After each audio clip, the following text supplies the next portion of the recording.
मैं आदरणीय दीदी मीनाक्षी लेखी जी से कहूँगा कि आप कुछ संबोधित करें। मित्रों, आज फिर एक और लेटर बॉम्ब रिलीज हुआ है सुकेश जी के द्वारा, और साथ में एक ज़मानत जो कि 6ठी बार रिजेक्ट हुई है।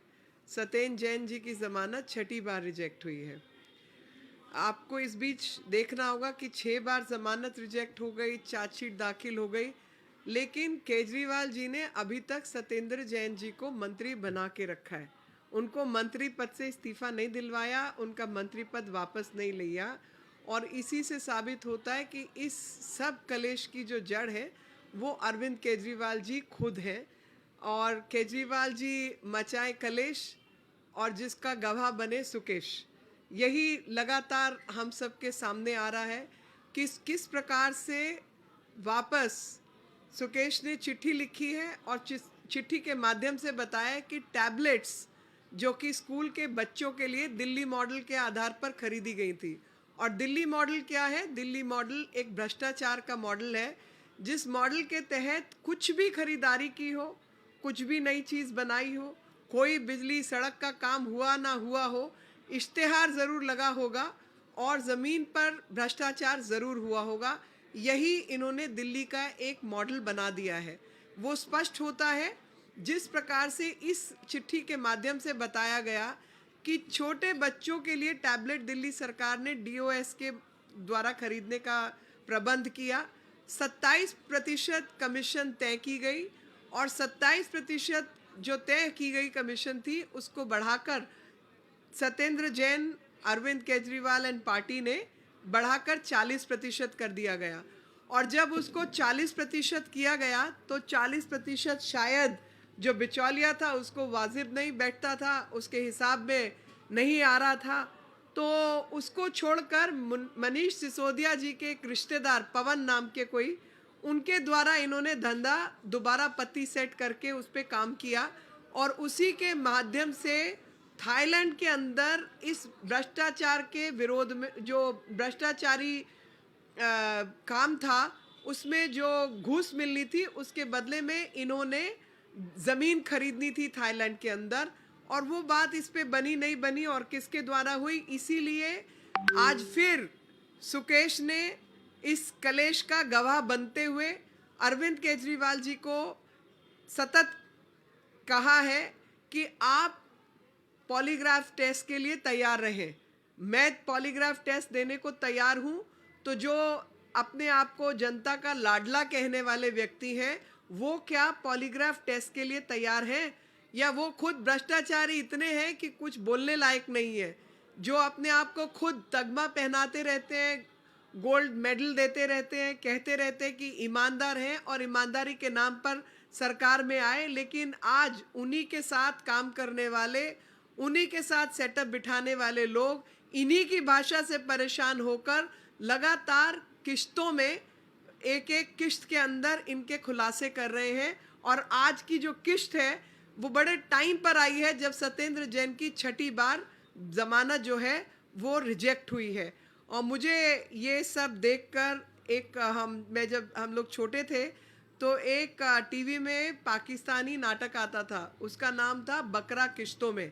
तो ये आजकल ये जो इनके खुलासे हो रहे हैं वो भी बकरा किश्तों में ही कट रहा है, जिसके अंदर खुलासे हो रहे हैं कि किस प्रकार इन्होंने भ्रष्टाचार हर चीज़ में किया है और हर नई किश्त के अंदर उनका एक नया कारनामा सामने आ रहा है, जो कि दिल्ली की जनता, देश की जनता को पता होना चाहिए कि किस तरीके से ये भ्रष्टाचारी सीएम अपने उप सीएम और अन्य साथियों के साथ हर एक भ्रष्टाचार में लिप्त है। Friends, I would like to today mention about the statements which have come from Sukesh, and Sukesh has been constantly speaking about all the kalesh for which Arvind Kejriwal has been responsible, and he is acting like a prosecution witness who's bringing forward evidence after evidence and certifying all the wrong acts which have been committed by Arvind Kejriwal's government. The fact is they have been constantly irking their old buddy who has been working with them in all the corrupt practices. The fact is that every installment is being published, every installment is being brought forward, and each installment is actually certifying the wrong acts, and every single letter is talking about a different transaction. Today, this has come at an opportune time, and opportune time being that Satyendra Jain's bail application has been rejected by the court for the 6th time. The fact this person's bail application, who's a minister in Aam Aadmi Party's government of Delhi, has been rejected the 6th time, and that person whose bail is rejected, charge sheet has been filed, continues to hold the office of a minister. And when he continues to hold the office of a minister, it is not just immoral and unethical, but also against the principles of natural justice. This person is a sitting minister and is in the jail, which work he was doing previously, and continues to be a minister without portfolio in the present government. You must all understand that Sukesh this time, through his letter bomb, has released another wrongdoing of Arvind Kejriwal's government, where he has brought forward and the fact that in the purchase of tablets for school children in Delhi, the corruption took place, and DOS company, a Chinese company whose CEO's name is also mentioned, and he's also talked about somebody called Mr. Arnav of DOS company, and Mr. Shine Lau of DOS Electronics was the one through whom they had arranged a kickback, and the kickback was thought to be 27%, and Shine Lu probably agreed for 27%, and the modus operandi was that the kickback money will be taken in the form of a land purchase in Thailand. But for some reason, this deal fell out because they had demanded 40% kickback. Satyendra Jain demanded 40% kickback. So this deal fell out, and somebody else became an intermediary whose name was Pawan, who's a relative of Manish Sisodia ji. Now, in this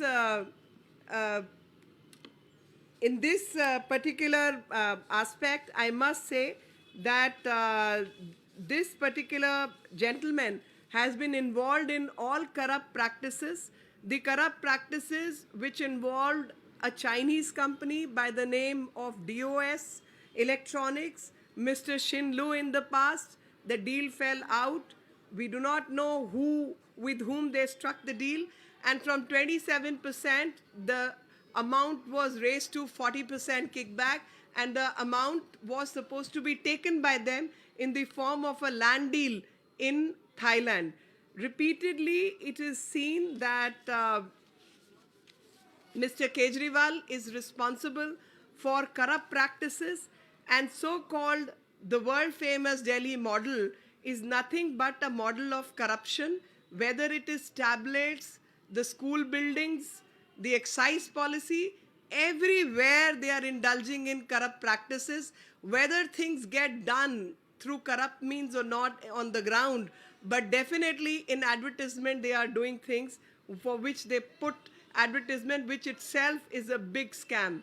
So this is a government of scamsters, and who is a bigger friend of theirs than Mr. Sukesh, who's constantly speaking about them and who's constantly releasing one after the other installment of the corrupt practices which these people have been involved in.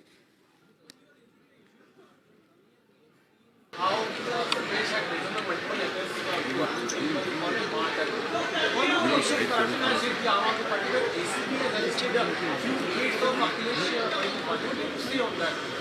See, Sukesh is part of that group and was their buddy, as I repeatedly said, as I've spoken earlier also. He was part of that group. He was a inner circle, friend circle of Mr. Kejriwal, and that inner circle person is obviously hurt by the action when they call him Mahatag and wash their hands off him. When they are washing their hands off him, he's retorting back by enlisting all the wrongs that Mr. Kejriwal has been involved in. And today, he has listed out the corrupt practice by irking him, by pushing him, by forcing him into compromise or engage with them in a different way. He's again listed out another corrupt practice that was during the purchase of tablets for school students. And he specifically mentioned that the deal was struck with Mr. Shinelu for 27% kickback, which Satyen Jain raised to 40%.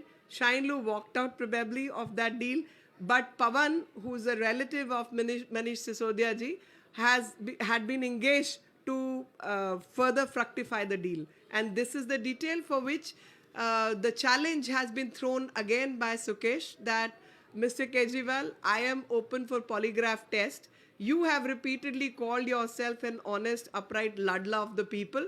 Please come forward and undertake a polygraph test. I think this challenge should be accepted by Mr. Kejriwal. इसी पर थोड़ा सा हिंदी में बता दीजिए कि जो सुकेश चंद्रशेखर के सिलसिलेवार पत्र जो है वो आ रहे हैं और अखिलेश त्रिपाठी के जो हेड्स जो है वो इसमें आए हैं, तो ये पूरा का पूरा एक पत्र ईमानदार सरकार की छवि पर और उनके दावे पर आप क्या कहना चाहते हैं?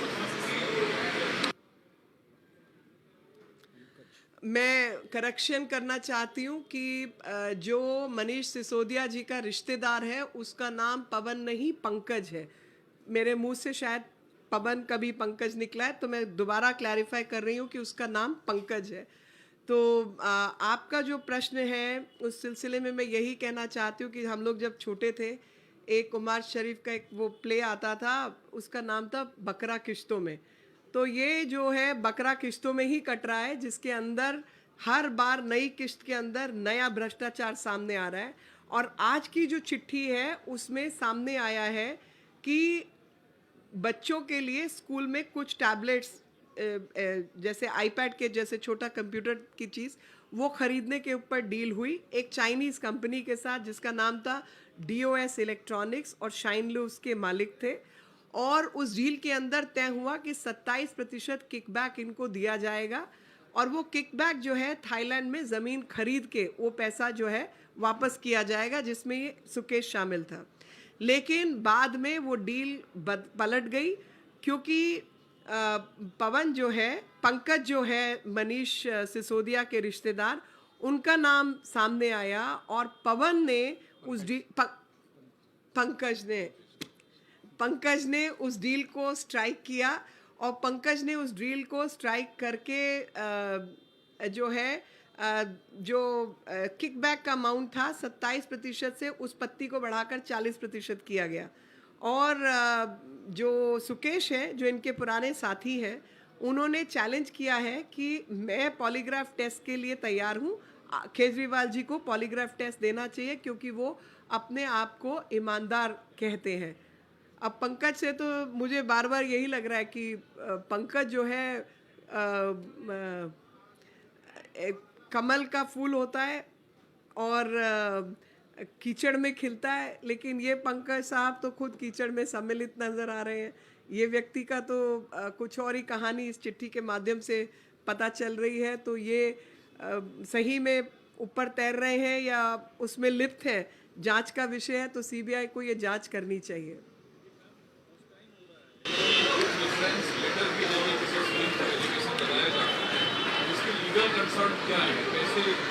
लीगल कंसर्न तो देखिए, मामला जो है भ्रष्टाचार का अभी कई जगह पेंडिंग है और उसमें जो FIR दर्ज है, कई बार FIR किसी और विषय पर दर्ज होती है और उससे कहीं और जाके जो कनेक्शंस हैं वो मिलते हैं और कोई और भ्रष्टाचार या कुछ और साजिशें शामिल आती हैं और वो इन्वेस्टिगेशन का हिस्सा बन जाती हैं। इस केस के अंदर क्योंकि इन्होंने ये बात, सुकेश ने जो है केजरीवाल जी के कलेशों को सामने रखा है और बताया है कि क्या क्या किया है, तो ये इसी इन्वेस्टिगेशन का हिस्सा और उसी में एक और तार बढ़ते हुए निकल रहा है। और कायदे से अगर कुछ थोड़ी भी जिम्मेदारी निभाते तो इतने पर तो इनको इस्तीफा दे देना चाहिए था और खुद को इन्वेस्टिगेशन को सबमिट करना चाहिए था, मगर ये ऐसा नहीं कर रहे हैं। और ऐसा इसलिए भी नहीं कर रहे हैं कि इनके साथी सत्येंद्र जैन जो कि जेल में है, छठी बार उनकी बेल एप्लीकेशन जो है रिजेक्ट हुई है, चार्जशीट दाखिल हुई है कुछ केसेस के अंदर, कुछ शायद पेंडिंग होगी, बावजूद उसके उनको मंत्री पद से इन्होंने नहीं हटाया। तो ये तो बिल्कुल दबंग बेशरम वाली हरकत है, जो कि दिल्ली की जनता को सोचना होगा और साथ ही देश की जनता को भी इस विषय पर सोचना होगा। धन्यवाद आप सभी का, साथी प्रवक्ता विक्रम मित्तल जी का बहुत बहुत आभार, साथ बैठे। Thank you so much.